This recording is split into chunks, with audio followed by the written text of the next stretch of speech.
A new report from the Washington Post lays out that the president appears to be finally considering visiting troops in Iraq or Afghanistan, a historical tradition for commanders-in-chief that President Trump has so far not done, avoided maybe. This report also is offering a bit of a window into why President Trump hasn't made a trip yet. One former senior White House official who'd been discussing the issue with the president, putting it this way in the Post. He's never been interested in going, the official said, of the president visiting troops in a combat zone. He's afraid of those situations. He's afraid people want to kill him. The report also cites other current and former advisors who say the president doesn't want to be associated with wars that he views as failures. No matter their view on any particular conflict, his predecessors did show up multiple times. George W. Bush made a surprise trip to Iraq just months after the invasion in 2003. Obama visited combat zones, I think it was 7 times as president. Joining me right now for some perspective is Paul Rieckhoff. He's the founder and CEO of Iraq and Afghanistan Veterans of America, a veteran himself, having served in Iraq. Paul, it's great to see you. Thank you so much for coming in. My pleasure. You and I talk all the time. And it's always important to say, veterans don't always have the same view. Veterans don't always speak with one voice, and you don't speak for all veterans. Correct. But you do speak to veterans every day. And I did want to get your perspective, your reaction to when you heard the reasoning of why President Trump has so far not gone to visit troops in a combat zone, because he's afraid. It's disappointing to say the least, if it's true. I think the bottom line is he should go. Not every veteran agrees on that, frankly, but I think he should because it brings attention to the fact that they're there.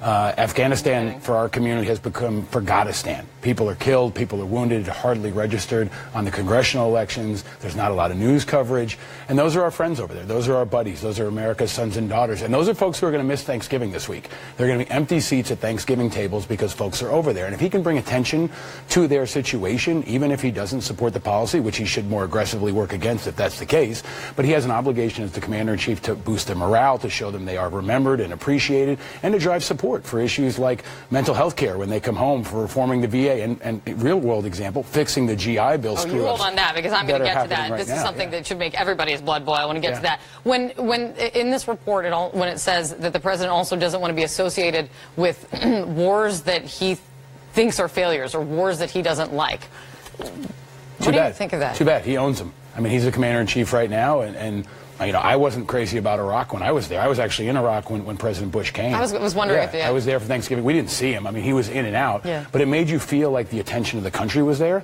It made you feel like you weren't forgotten. And that's part of the commander-in-chief's role, is to support all Americans and be an advocate for all of us, and especially the folks that are on the front lines, and especially folks that he's also sending to the border. He's sending us all over the world. That's his responsibility. It's his authority. And he has a responsibility to support them and bring all the attention, love, and support and remembrance that we can to them.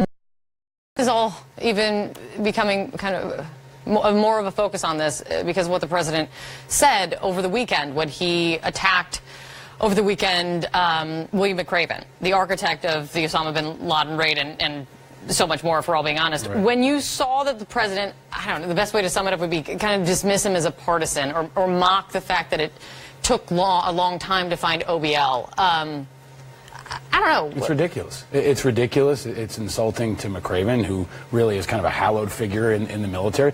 It's bad for President Trump. It's bad for his relationship with the military. It's stupid. It's an unforced error. It's shooting yourself in the foot, and especially with his base. I mean, not even his base can appreciate this kind of an attack. And I think, look at it from the perspective overseas. Look at our enemies who are watching the president attack a former Navy SEAL in the national media. Our enemies celebrate that kind of division, and we need unity, we need focus, especially behind folks in our military. Let's talk about focus on something that everyone should be talking about. Another issue at the VA, but a real life, should be fixed right now, should have been fixed yesterday, problem. You've got student veterans, I think, is it more than 10,000 student veterans now? They are not getting payments from the GI Bill that they are owed.